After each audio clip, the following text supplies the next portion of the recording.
हैं पहले ही दिन जो हमारी जो विधानसभा के जो नियम है उसके अनुरूप जो क्वेश्चन आवर है वो बहुत महत्वपूर्ण होता है और उस क्वेश्चन आवर को 2 दिन के लिए डेफर करना पड़ा, क्योंकि माननीय हमारे जो प्रतिपक्ष के नेता हैं और साथी हैं उन्होंने रूल 67 में विषय लाया और जिस पर मुख्यमंत्री जी ने सहमति दी कि I am ready to discuss this issue, और अगर ये चाहते हैं कि सारा बिजनेस डेफर कर दिया जाए, एडजॉर्न कर दिया जाए, आई एम रेडी फॉर दैट। तो हाउस तो कंसेंसस से चलता है। जब दोनों दलों ने अपनी सहमति प्रकट की, मैंने उसके ऊपर जो है अपनी कोई रूलिंग नहीं देनी चाहिए और हमने उस विषय को लगातार 2 दिन के लिए डिस्कस किया। और जो समय अंदर जो यूटिलाइज हुआ उसमें लगभग सत्ता पक्ष को 9 घंटे और प्रतिपक्ष को 8.5 घंटे का समय दिया गया। लगभग बराबर समय जो है दोनों पक्षों को दिया गया। अब ये अलग विषय है, आज भी जो है वो जो है अंदर विधानसभा से जो है उन्होंने प्रोटेस्ट किया। मैं तो प्रोटेस्ट कहूँगा, बाइकआउट तो क्या, और किस विषय पर क्या मुद्दा था जिसके ऊपर उन्होंने प्रोटेस्ट किया, ये तो वही जानते हैं, वही एक्सप्लेन करेंगे। तो मैं अनकॉल्ड फॉर प्रोटेस्ट के माध्यम से भी सदन के समय का जो है वो पूरी तरह से यूटिलाइजेशन नहीं हुआ, तो इसका आरोप किस पर जाता है वो अपने आप में इसका निष्कर्ष निकाल लें। शून्यकाल पहली बार इंट्रोड्यूस हुआ, कैसा अनुभव रहा शून्यकाल का, क्योंकि एक नया इतिहास रचा गया? मुझे बहुत अच्छा अनुभव हुआ और माननीय सदस्यों की भी बहुत सारा अनुभव हुआ।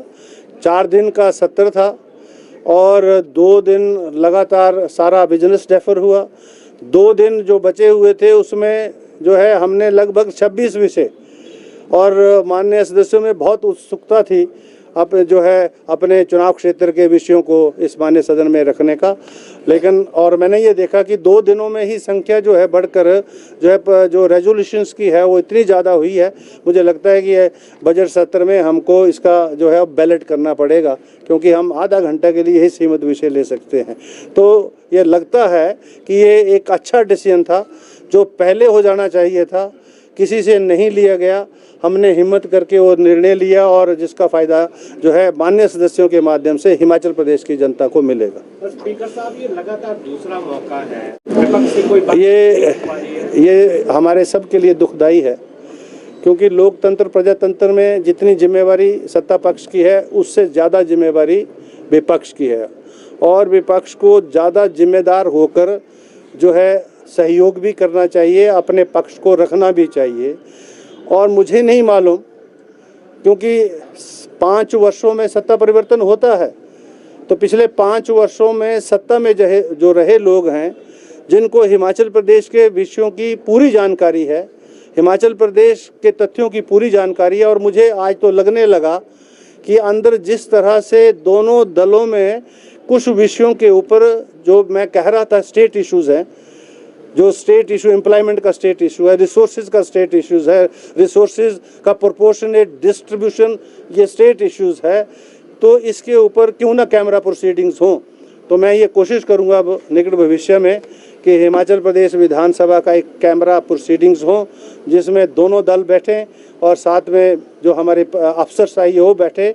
मीडिया को हम जो है थोड़ा बाहर रखेंगे ताकि खुल के चर्चा करें और पता लगे कि हिमाचल प्रदेश के हित में हम दोनों को मिलकर क्या करना है, और जो वो इशू हम आइडेंटिफाई करें उसके ऊपर कोई पॉलिटिक्स ना हो, ना इस तरफ से हो ना उस तरफ से हो। ऐसा मैं जो है चाहता हूं और मैं ये ऐसा करने का प्रयास करूंगा। एक प्रयास आपका ये भी था कि आप अलग से बैठक चाहते थे वित्तीय सूची पर। वही तो मैं कह रहा हूँ, वही that is a camera proceeding which we want to do. There is a provision in our rules कि विधानसभा जो है जो स्टेट इश्यूज़ हैं, प्रदेश के इश्यूज़ हैं, उन पर बैठकर दोनों दल राजनीति से ऊपर उठकर, क्योंकि यहाँ आप देखते हैं, आप तो मीडिया के साथी हैं, हर शब्द के साथ राजनीति जुड़ती है, हर शब्द के साथ जो है सरकास्टिक रिमार्क्स होते हैं, और वो करने वाले वही लोग हैं जो 4-4 बार यहाँ माननीय सदन के सदस्य भी रहे हैं।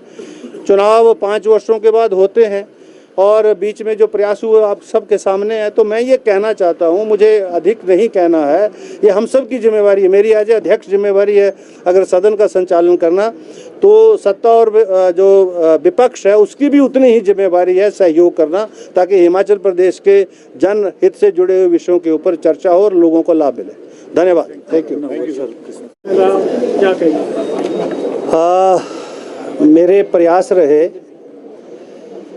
कि जो भी विषय इस माननीय सदन में, चाहे वो सत्ता पक्ष से आए चाहे विपक्ष से आए, उन सभी विषयों के ऊपर चर्चा हो।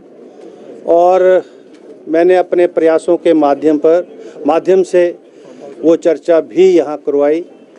आपको प्रसन्नता होगी और आपके माध्यम से हिमाचल प्रदेश की जनता को प्रसन्नता होगी कि इन 4 दिनों में जो विधानसभा का अलॉटेड टाइम था उससे ज़्यादा हमने काम किया और हमारी जो उत्पादकता है, प्रोडक्टिविटी है, वो 106% रही। 4 दिनों के सत्र में हमने हर दिन 5 बजे तक तो सभा चलाई, लेकिन बीच में विधानसभा का सत्र एक्सटेंड भी हुआ 7 बजे 7:30 बजे तक। तो total productivity of the Vidhan Sabha, Himachal Vidhan Sabha in winter session is nearly 106%, which is a matter of credit to the Vidhan Sabha Secretariat and to the Himachal Pradesh also. I am grateful to the members of the Honorable House, both sides, as I said. और जैसा आप जानते हैं कि विभिन्न विषयों पर जो चर्चा हुई उसमें प्रश्न जो है लगभग 168 के ऊपर जो है चर्चा हुई। जो अनस्टार्ट है उनमें 55 में, नियम 61 के अंतर्गत 2, नियम 62 में 2, 67 में 1, 101 में 3, 102 में 1, 130 में 2, 324 में 6 और 0 आवर के माध्यम से लगभग 27 विषय जो है माननीय सदस्यों के द्वारा अपने अपने चुनाव क्षेत्रों और हिमाचल प्रदेश से संबंधित उठाए गए, जिस पर जो है कार्रवाई जो है विभागों के द्वारा निश्चित समय में करने के आदेश हमने विधानसभा के माध्यम से दिए। और गवर्नमेंट बिल्स जो है यहाँ पारित हुए। और जैसा आप जानते हैं कि अब हम नेशनल ई विधान एप्लीकेशन के ऊपर आए हैं नेवा पर, और नेवा की शुरुआत धर्मशाला के इस परिसर से हुई है, विधानसभा के इस परिसर से हुई है। यद्यपि हिमाचल प्रदेश की विधानसभा ई विधानसभा के रूप में जानी जाती है, क्योंकि देश की ये पहली विधानसभा है और लोकसभा से भी पहले जिन्होंने ई विधानसभा के मॉडल को अपनाया। और अब हम लगभग देश की जो व्यवस्था है नेवा की, नेशनल ई विधान एप्लीकेशन, उसके साथ भी हम जुड़ गए हैं। सारी जानकारियां नेवा के माध्यम से हर आम व्यक्ति, हिमाचल प्रदेश का हर व्यक्ति, देश के किसी भी कोने में, दुनिया के किसी भी कोने में बैठे बैठे हिमाचल प्रदेश में क्या हुआ, क्या कार्रवाई हुई, किन माननीय सदस्यों ने किस प्रकार से अपना योगदान दिया, वो सारा उसके माध्यम से जो है देख सकते हैं। आप सबका भी सहयोग रहा, आप सबका भी बहुत बहुत धन्यवाद, आभार। सर, विपक्ष ने एक बात और कही है कि जो सदन